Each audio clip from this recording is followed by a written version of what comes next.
Mar a daobh maidin run me fisin bag tamil ó hain a bhéine an dóid le séananta a ramars ceart an ggéile an léniu nach bhfuil sa litrú SET a NTA ach litrú se an réige. Tá rá charachtar mhóra eile bhhaile mo phlé ó scialta na mat a sólaíochta agin iad seo. Níor bhaithlam an da aim a rá sola blahime iad.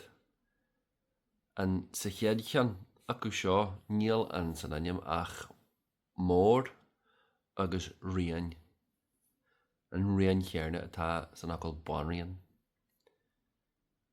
Agus níl sa darachan ach dé agus dia.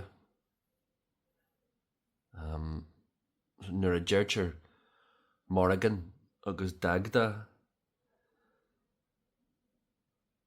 sin fuaimena bhéarla an léniu dá gur ar litrú gaeilge atá míle bliain óna ráta dulta ó bhaith.